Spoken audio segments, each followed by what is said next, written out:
Hello and welcome, doctors.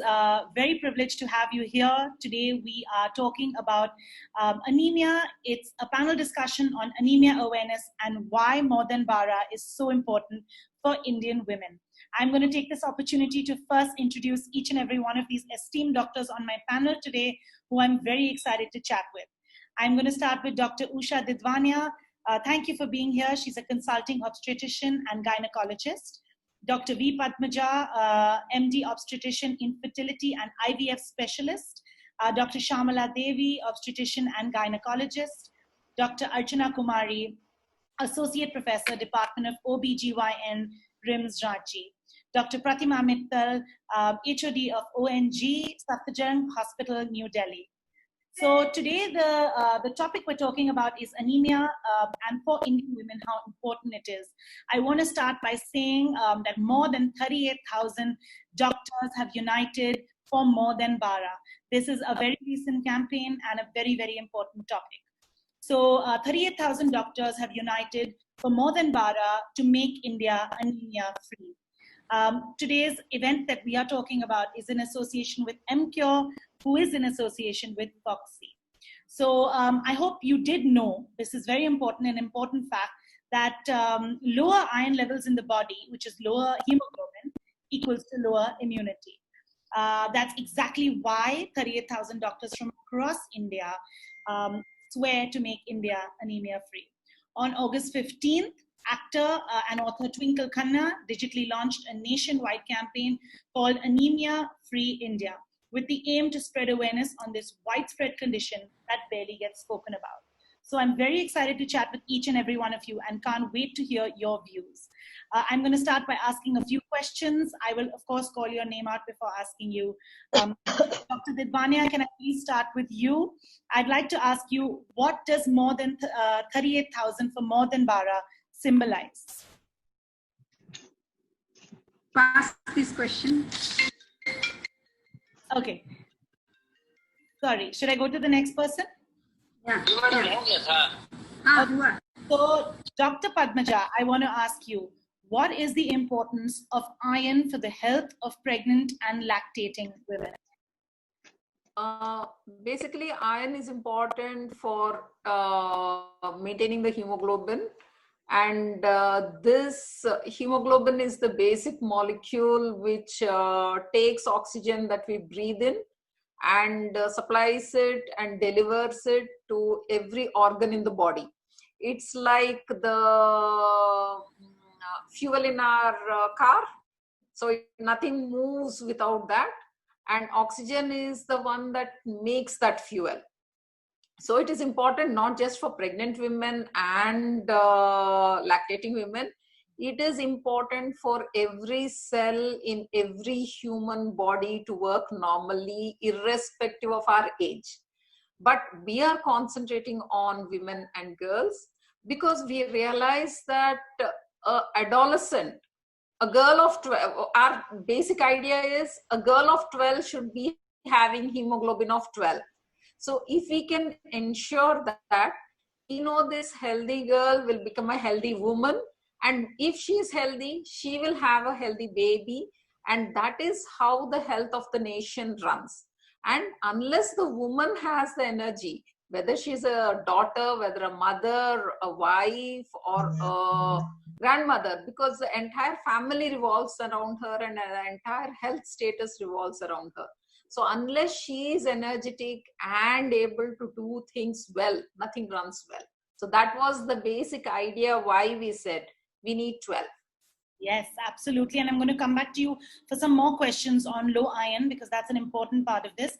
Dr. Didwania, back to you to start off, to ask you what More Than Bara and more than 38,000 doctors have united for this cause. So what does it really symbolize? Actually, the aim is to make our country anemia free. So, since decades, our country having more than 50% women anemic, that leaves an impact on women, the future generation, and the health sector of the country.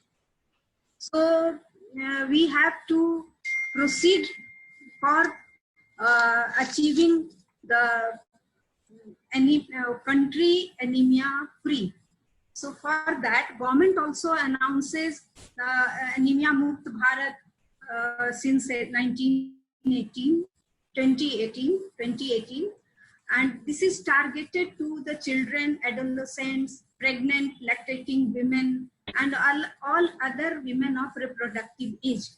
So for that, the basic thing is education. Every citizen plays a key role in improving this anemia of the country, Anemia Mukt Bharat, towards that. And awareness. The second thing is awareness, education and awareness of public is and the whole society is the key factor.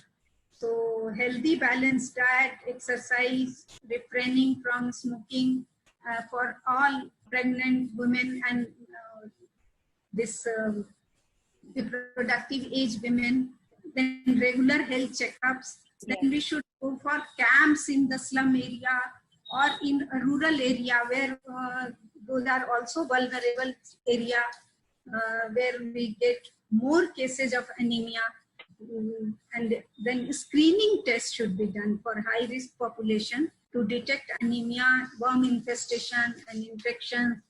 Apart from that, what I feel that regular classes on diet and nutrition should be included properly. That is there in schools of boys and girls, but it should be given a bit more emphasis so that since their adolescent age and childhood, they should know about that. Then apart from that, what I feel like in Bihar, it's a literacy is very low here. So small, short documentary films should be made and it should be played in different places in the village, and those can explain about diet and nutrition in local language to the population of the village. And there should be some government healthcare worker or so, those who can explain and answer the queries of the people of the village, and advertisements which are being done in TVs and radios, and these are the things which we can. Absolutely, you mentioned such important points. Awareness is so important, and in every language also, I think, so that every human, every woman can really understand it. I want to ask you, I know it's a very simple question, but I still want to say it because we don't know who's watching. What exactly is anemia when we say anemia, and why is BARA so important? Is it that every woman's hemoglobin count should be above 12? If you could just touch upon that for us before I move on to someone else. This is actually in our blood. What Dr. Padmaja already said, hemoglobin is a component of our blood that has capacity to carry oxygen to each and every cell, tissue of our body. So if this hemoglobin proportion is less, what is required by your body, and if it is less, then the food, in other words, you can say the food you are supplying to your tissues is less. So the function of that tissue will be less. Okay. And that way the organ also will suffer if there is less oxygen. And this is the region when our heart gets less oxygen, when brain gets less oxygen, so that show immediate damage, or the body or the person gets severely ill. Okay. Thank you for that. Dr. Devi, I want to ask you actually, if you can hear me, I think you're on mute. I want to ask you, what advice could you give? What are the top 5 lifestyle changes you could suggest to women today, just to have a better health in terms of not getting anemia? Can you hear me, Dr. Devi? Okay. Please unmute. No. Hello? Yes, yes. Okay.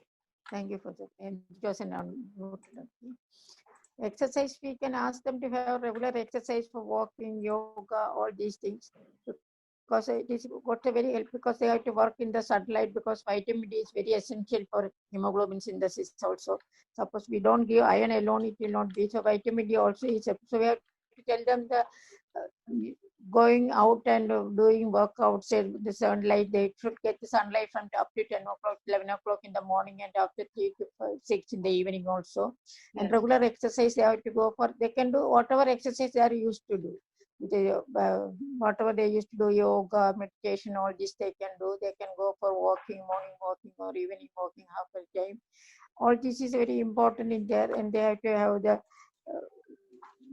lifestyle changes, because they have to, cleanliness is very, very important. Hygiene, looking after the hygiene, because worm infestation is one of the cause for this anemia. Very important in our slum areas, all these things. So washing hands before eating, cleaning the food should be washed before eating.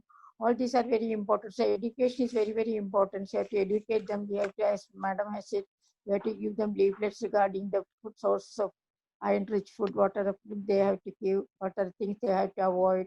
When they are taking iron-rich food, they have to avoid coffee, alcohol, even smoking. Passive smoking also can be dangerous for these patients, because husband is going on smoking, that can affect the others also. So passive smoking also they have to get into. And regular exercise, going for walking, meditation, all these helps in a very good way to enhance on totally anemia. It is good for overall health of the body. And it is immunity of the body will be hit. They can have a prevention is better than cure, isn't it? So this is not only for anemia alone, it is for every aspect of health. Regular exercise is very good to keep away the diabetes, bring down blood pressure, everything. So education, nutrition, exercise, everything is very important. Yes, absolutely. I hear you there. And I want to ask you, is a diet the only really way to combat anemia, or are supplements necessary too? Diet alone, from our diet only very minimal iron is absorbed, 22 milligram actually. Okay. And so much is also lost from our body. And main hemoglobin is coming from recirculation from the spleen and all these things. I'm not going into detailed physiology. So supplement is necessary, especially if there is more iron loss or demand is more, as in adolescence and pregnancy. The iron requirement is more. So such conditions we have to supply more iron. Not only the dietary iron alone will not be sufficient. Yes. And when the adolescent girls, the hemoglobin is adequate, they will grow, because there is a growing stage. Pregnancy also demand is more. So then we have to supply iron. And dietary iron alone is not sufficient. Okay. Thank you for that, doctor. I'm going to move to Dr. Kumari and ask you a question about low iron that we were talking about. Of course, iron is very important for the body, but what is the importance of iron for the health of pregnant and lactating women? That's one. And two is what can low iron kind of cause in our system? So for a pregnant woman, what are the kind of effects it can have?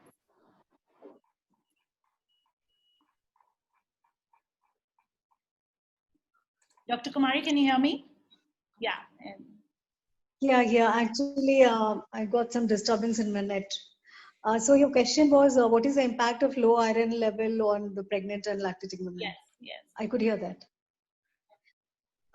So actually, as we all know, low iron level can lead to low hemoglobin level.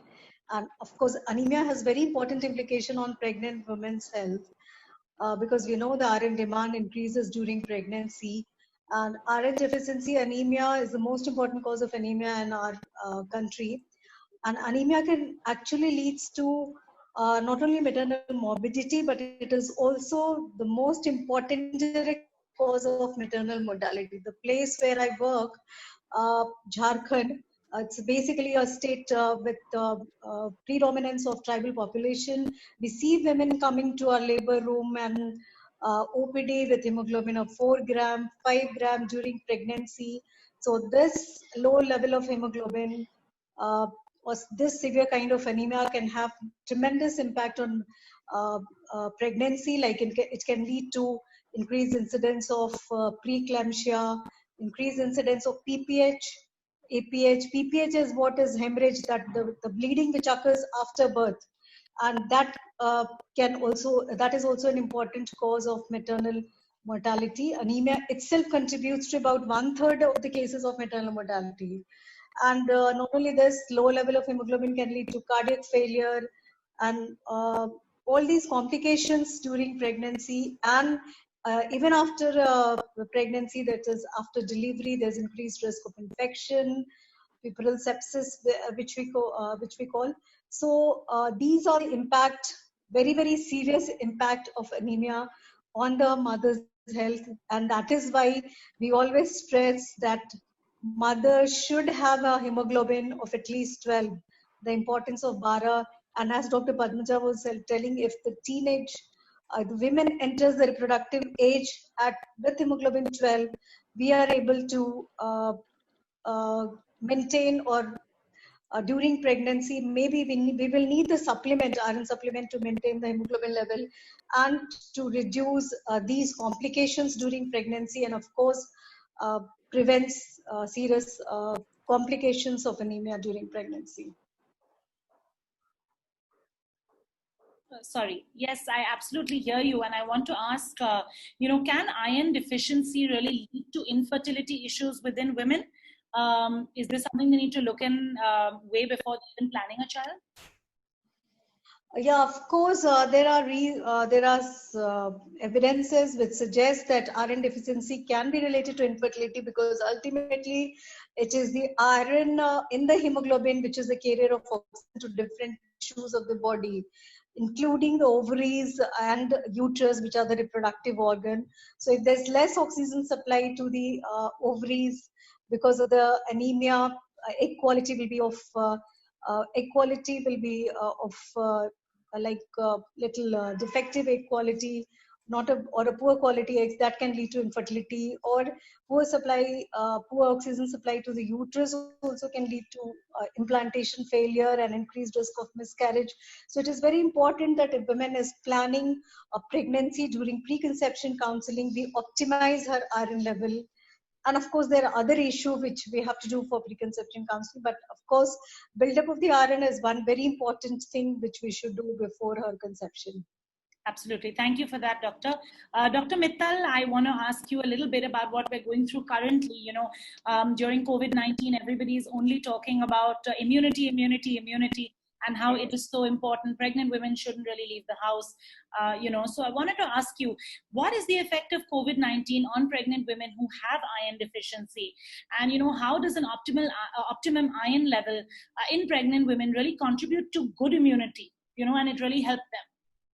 See, when the women are having normal iron in pregnancy, then they have got more risk. They are risk of having COVID, of having complications during COVID, or having the progression of disease is just the same as if any other adult. But if the woman is anemic, then her immunity is low. Then their chances of, viral load is much more active in those cases. And in those cases, they are having high chances of going into cardiac failure, because the lungs are also affected and the oxygen carrying capacity is also compensated. So they have got more chances of going into cardiac failure. And their low ferritin levels, activation of macrophages is there, which leads to, which shows that there is a, infection, and they are fighting with the infection. And the increasing ferritin levels, if the ferritin levels rise, that means that unconjugated ferritin is there in the blood, which shows that it is the severity of the disease is very bad. So in iron deficiency anemia, it will be low ferritin level. But in COVID-19, if the ferritin levels are high, that shows that this is a very, very bad situation. The patient's severity is going to be very bad. This has been just a research, setting, it has been seen. But and in those cases, we have to be very, very careful that, these women should not contract the disease. They have to maintain all the distancing and they have to maintain their immunity by having high protein diet, as well as, as well as prophylaxis anemia cure, which should be taken by these women. Okay. So it's very important because if you look at the white blood cells and RBCs, we have talked about RBCs and human hemoglobin concentration, but all these are connected. So if their RBC levels are low, their BC levels will also be low. Their immunity will low down. And secondly, there will be hemodilution. There will be protein deficiency also. So all these things are interconnected. So anemia will lead to lowering of immunity by the strength of fighting, which is low, and again with the increased number of hemodilution, so there will be again proteins which will be low. Okay. Thank you for that information. I want to ask you one thing before I move to Dr. Padmaja, is that how do first-time moms, they get a lot of advice. I think that first-time moms they're bombarded with information. I think whether it's your mother-in-law, your mother, your friend, a friend who's been pregnant before. How do you really separate fact from fiction? And how often should you get your iron levels checked? See, we advocate that actually you should get your iron level checked even in the preconception period when you are planning to get pregnant.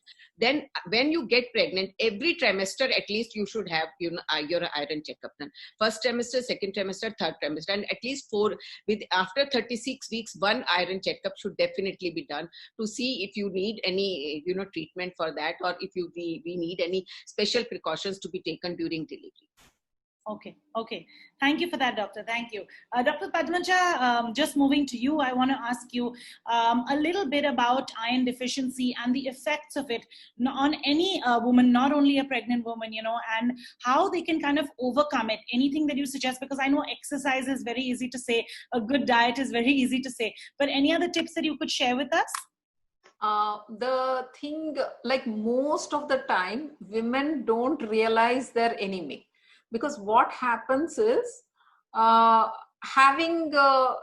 woman has a menstrual cycle, so she loses some blood during her periods. Yes. And so the rest of the month, unless the nutrition is excellent, the amount of iron, we need to take this much iron, this much will get absorbed, and that little iron has to be put into every hemoglobin cell. So RBC lasts for 120 days. So when you lose blood, it takes 2 weeks for every RBC to come. So, and there are, for RBCs, for you to understand, there are 5.5 million RBC in a centimeter cube. That means in 15 drops of blood, there are 5.5 million RBCs. Imagine you're making laddus that many and you're putting a kishmis in each laddu. It is like putting iron into the hemoglobin into each 5.5 million in 15 drops, and we have 5 liters of that blood. Mm-hmm. So you can imagine the immense demand of iron that is going to be there. And during a menstrual period, you lose so much blood. So women don't realize that the body works so hard to make that whole blood all through the month. Yeah. So like that, when people don't realize and maintain that diet, and if they're losing a little more hemoglobin than necessary, or if they're having intestinal hookworms, which are very common in India, which are sucking out little blood, so gradually what happens is you suddenly realize that you don't have the energy to do anything. Your enthusiasm and your zest for life passes away. So any task that is given, you feel, oh God, should I do this? Can I avoid it? Yeah. So children ask you for something, you get irritated. Why are they so irritating? Why are they so demanding? Yeah. And in your office, you have some extra work, you feel, why am I being targeted? Why do I have to do all the work? So that your enthusiasm and your ability to pick up, move goes. That's one thing. That is a silent way of knowing. If you realize that your energy levels are low, please get your hemoglobin checked. Yeah. Some people, it manifests as excessive hair loss. Okay. Because when the demand is so high, so the hemoglobin and the oxygen supply is there for the vital organs. It is necessary that we think, it is necessary that our heart beats, it is necessary for us to move. It is not necessary to have long lustrous hair. So the body gives up hair. So women lose a lot of hair. Yeah. And other thing, you notice that your nails become very brittle. So when you're picking up things, it hurts a lot. So I feel, and then because your body is trying to find iron in different sources, people have a sort of pica. That means they feel like eating chalk, slate pencils, mud. So this sort of craving is there because your body is searching for iron. So I feel women, if you're alert and look at these, and by the end of the day, you feel exhausted. And in the night, you can't sleep because all the muscles hurt, restless leg syndrome is there. There is little amount of swelling in the feet by the end of the evening. So these are subtle signs which should warn women that you need a checkup and you need to get your hemoglobin checked up. That it should be the first test, rather than worry about a thyroid disorder, diabetes, and all other sorts of autoimmune disorders. Because if people Google it, that is the list that will come. So rather than that, you should talk to your doctor and have your hemoglobin checked up. Okay, that's that's great points there, because I think we all, like you said, first thing go for the thyroid rather than checking anything. You should check your hemoglobin levels. I want to ask you one more thing. Infants, once the baby is born, what kind of, can they have low hemoglobin, or, what's the outcome on a low level of iron of a mother on the child? Pregnancy is a very demanding condition, because not only is the body, the heart, and all the organs taking care of an increased load, they're also having to support another life. Okay, so when the mother is anemic, her body is not able to cope up with the increased demand for herself. So how will it look after a baby? So invariably, the woman keeps falling sick, and each sickness leads to an increased stress. And if the mother is not healthy, the baby is growing up in her tummy in that environment which is not optimum. So there will be a compromise in the way the baby's metabolic programming and all is done. Amount of the baby needs to make its own hemoglobin, because it needs circulation, and even inside the uterus, it is the baby oxygen goes through hemoglobin. So the baby will also be anemic. Baby will also have low iron stores, and the baby can be born premature because the mother is not able to carry the pregnancy to term, and the baby will be of low birth weight. So the baby's life is starting off with so many disadvantages. And as Dr. Archana had already said, high incidence of increased bleeding during delivery. So a woman who is compromised is stressed out, and she tends to start sliding downhill and lose more blood during the delivery, which she can ill afford. Then she doesn't recover, so she can't breastfeed her baby. So you can see that everything starts going downhill. The baby's immunity is low. They keep getting respiratory infections. Every third day they have some fever. They have some loose motion. You're going to the pediatrician. They're giving you antibiotics. So it is a vicious cycle. So if we could just make sure that start somewhere. Every pregnant woman, am I fit? Am I having a hemoglobin of 12? If not, why am I not having it? Am I not eating right? Am I not taking the correct supplement? Am I having any problem with that supplement? Should I take more supplements? She should decide and take responsibility for her health. We are there to help her. But what happens is, when we prescribe iron, people feel our previous generations did not use, the mother-in-laws we have, so many medications. So now why are the doctors giving so many medications? We believe in natural things. Life has changed. We should accept it. We need help, and women should come forward to use it. Absolutely. Thank you for that, Dr. Padmaja. That's great advice right there. Dr. Didwania, I want to ask you, this is, me asking this is really putting it out there. Maybe I'll ask all of you this, but do you think we can ever really become an anemia-free India? What are your thoughts? I had, whatever I had said you earlier, I think that can cover that part of this question, that our country should be anemia free. I think target has been taken by the 2022 to make the India free of anemia. So for that, what I had already said, that education and awareness and good nutrition, and good nutrition in the public as well, and women, adolescent, pregnant, and lactating women, and all the women of reproductive age group. They should take care of their own health from beginning. The first most thing is diet. That is the cornerstone of the fighting anemia. For that, the balanced, adequate diet should be taken. Second, taking care of diseases, menstruation, blood loss, whatever Dr. Padmaja has mentioned. So if there is any problem with the menstruation, they should immediately consult the doctor and take treatment for any illness which are causing loss of blood or iron, decreased iron absorption, or formation, hemoglobin formation is hampered due to any region or any illness, hematological, any disorder like thalassemia or whatever the disease is there, they should take care, treatment, and to make country anemia free, the government has taken many steps. They have provided the centers at from primary level, secondary and tertiary level up to that.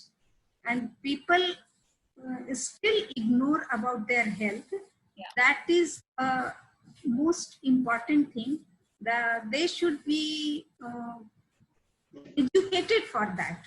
Yes. And they should make aware. Otherwise, only providing the facilities and they are not taking advantage of the facility, the goal will be not fulfilled by the targeted time. Absolutely. Absolutely. I hope that we are soon anemia free. Apart from that, that camps and educational videos and advertisements, what I had told you. So this is the way we can achieve anemia-free country. Yes, and I hope so too. And as a doctor, we should also take initiative in educating our patients and our area, whatever we should Absolutely. do that. And I think you all are doing that. I'm going to round up with the last round of questions and then open it to everybody. Dr. Shamala Devi, I want to ask you, what foods can one really avoid if they are anemic? Is there any particular foods that we mustn't have? And also, does protein deficiency really contribute to anemia as well? There is no food which can we could avoid it, but there are iron rich foods are there. Suppose it is a vegetarians are they can have more lentils, cereals, all these things, leafy vegetables. So we have to tell them which are the foods which will contain good source of iron. But better not to avoid. There is nothing to be avoided. But when they are taking it, they can avoid. Especially when they are taking iron, they have to avoid coffee, alcohol, phytates containing, because phytates will interfere with absorption of iron. And also coffee intake, tea intake, they can have this iron with fruit juices, all these things that will enhance the absorption. Protein also is very necessary because for this iron metabolism, we want all the enzymes, catalases, all these things. So protein is very, very important. Not only iron, protein is also equally important. And another thing I just want to add is this regarding this awareness program, because as Madam said, government has done for so many things, but nobody is aware of that, how to utilize it. Yes. Suppose we can include in this, because there is no home without a TV now, even in slum areas there is a TV. So this awareness program can be through these medias. And even before this corona area, we used to go to schools and have adolescent girls and clinics there. So it can be, awareness should be through medias. We can include it, will be a good thing at this corona period, because we cannot conduct meetings and we cannot go for school health programs, all these things. So awareness is more important. Yes, education is very important. So. You're absolutely right. Awareness and education. Thank you for that. Dr. Archana, if I can just ask you before I round up with everybody, what is the best way for women to really educate themselves on this? I do know that Google is the best way and people do Google everything today, but sometimes information can be misleading. So anything you can suggest? Actually, for educated class, I don't think there's a paucity of information. But what I have faced in my area in Jharkhand state, uh, lots of myths about iron consumption. As Madam Tidwania has said, lots of government facility with availability of iron, everything is available, but women are not willing to take iron. There is some kind of myth prevailing in tribal population, like if you take iron tablet, your baby will grow larger and you won't have a normal delivery. You might have to go for cesarean. These kind of myths are there. So I think at the grassroots level, the doctors working at the periphery, the sahiyas, the asha workers, they are the best educator of the women living in the village area or in remote area. And because these women, they will listen more to them than to the doctors. Yes. So one way of educating is to educate the grassroots level workers, and of course the audio visual aids coming in the radio, television. That would be another nice way of educating these women in the village area or living in remote area, because nowadays the radio and television is available everywhere. Yeah, I think education and awareness, like you've all mentioned, is very important. Dr. Mittal, I'm just going to ask you before I ask my last question is, you mentioned COVID. We were talking about COVID-19, and I know it's very important for pregnant women to stay at home and, really do regular checks. How do they do regular checks in a time like this? Can you do this check at home? And is there something that your family members can do to really keep you safe for your iron levels and COVID-19? Very relevant question in today's era. Yeah. And actually what we are advocating at this moment is telemedicine. We are seeing these women, talking to these women on by telemedicine. We are talking to them on WhatsApp. We are even some hospitals, not my hospital, but some hospitals have started telemedicine clinics. So they book an appointment with the woman, so the women don't have to come to the hospital. So they are sharing all their reports, whatever has been done, and all their complaints and examination. Also there is a small initiative which has been taken, that we teach them how to measure the fundal height. That is just an experimental state. We are teaching them by ANMs and all that, how do they measure the fundal height, and so they can tell us, at least in the early pregnancy, at least in first and second trimester onwards, at least they can tell us that whether we can realize that the growth is there or not. But otherwise we are advocating them to visit the hospital only when there are danger signs, when there is problems, when which the danger signs, we always tell them what all the danger signs are. And secondly, whenever they need an intervention, like whenever they need an ultrasound, or whenever they need a examination, check NST, fetal monitoring, all those things, we tell them. But otherwise, most of the visits can be avoided by really talking to the woman in detail. They can check. We are advocating them to check blood pressure at home. Very, very important. Yes. Yes. Which is very, very important. Can I mention? And they are talking about their complaints also, so we can take care of that. I think. Can I mention one thing? Yes, sure, please, doctor. These days, television is very popular everywhere, in villages also. And there are lots of serials talking on family problem or so. Why can't films be made on such problem, on anemia, anemic mother, and complications of the anemia and complication in children due to such, so that this will help the education and awareness of our public. And I do think like that. Absolutely, doctor. You're right. You're right. I wish that we could, because the younger girls today are watching a lot of this web series, television, and a lot of online stuff. So I think that's a very valid point. Sorry, Dr. Mittal, you're saying something. Actually, I wanted to say that besides the antenatal checkup, what I am talking about, that we have not talked of prophylactic iron. You know, we are advocating prophylactic iron in the reproductive age group, in the adolescent age group, and in pregnancy also. So these prophylactic iron, you know, once a week we are giving iron to adolescent girls. We are advocating iron to all the women in the reproductive age group, and in pregnancy, the woman, even if she is not anemic, we are advocating prophylactic iron once a day. If she is anemic, then the therapeutic dose is there. So that is also very important, to give prophylactic iron, as well as to tell them how to take that iron, because even if they are taking that iron and they are not taking it properly, you know, they are taking it with the meals, and they are not keeping the gap, and they are not taking it with vitamin C, and they are taking it with calcium. So all those things should be explained. I think awareness about that, because whatever said and done, nutrition always does not completely eradicate anemia.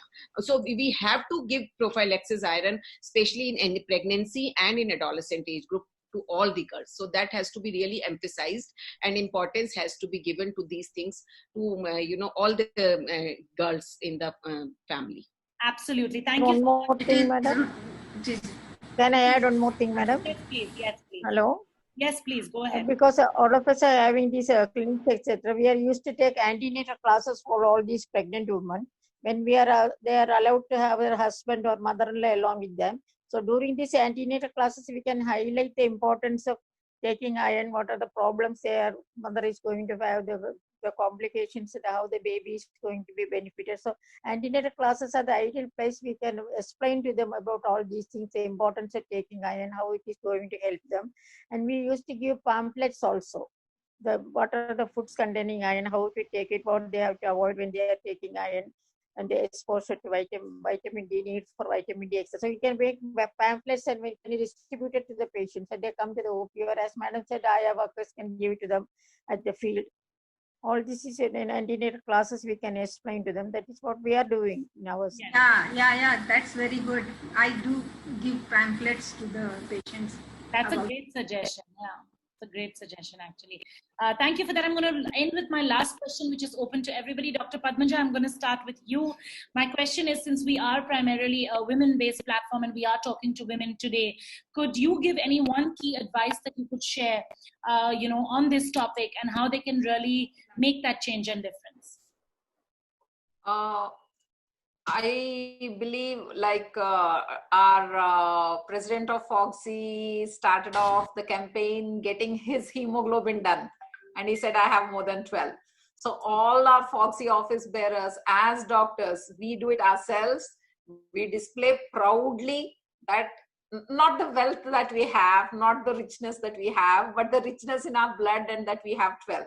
So we do that, and we are the people always follow what lead by example. That's what I mean to say. Absolutely. So we do it, look after our family, we make sure that all of them are there, and we continue to talk and educate, and I'm sure we will be able to reach our goal. Absolutely. That's great advice. You always follow the leader. And like I say, when a person is told something by a doctor, they'll do it to the T. But when you're told something by your friends, you're always slipping up. So leading by example is a great one. Dr. Kumari, can I ask you to give us any key advice on this topic? Anything we can round up with?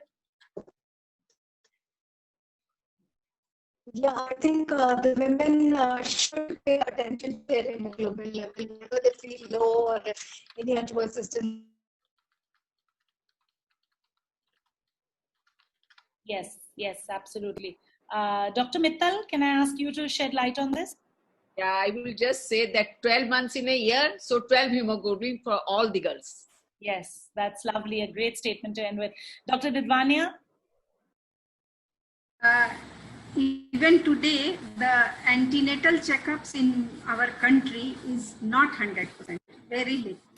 So I would like to say that each and every pregnant woman, or from beforehand, they should have health checkup before pregnancy, and routine antenatal checkup should be done to each and every pregnant woman. Only then we can control anemia up to a great extent in our country. Absolutely, absolutely. Dr. Shamala Devi, can I ask you to give us some advice on this? I think in our society, usually what happens is that the lady thinks she is the last person. She will feed everybody else, and she thinks she is the last one to be cared for. That we have to change. She should have importance for herself. She is the pivot, and around her the whole family works. So usually they are the person, they will feed everybody else, and they will not have enough food also. That attitude should be changed. We should give importance to the women in the family also. We have to make them understand the importance of her. Not neglect ourselves. We have to keep her healthy, wealthy, then only they can look after the family. That we have to convey to them. Absolutely, Doctor, you couldn't have ended on a better note. I think that we, as women, we always put food for ourselves last on the table, and importance is given last. And if that change is made, that'll be a great one. Doctors, I want to thank you for, being here today, for being a part of the, stand to really have an anemia-free India. Thank you for joining me. It was lovely chatting with each and every one of you. Can we just take a quick picture with the sign, which is more than Bara? I think Dr. Padmaja can really lead that. She's been doing it. So Dr. Shamala Devi, Dr. Didwania, if we could just end with this. I will take a quick picture to show our chat. Thank you so much for joining me today. It's been a pleasure chatting with you. Thank you. Thank you, Shan. It's been Same nice. here. Thank you. Thank you. Nice. Thank nice. you.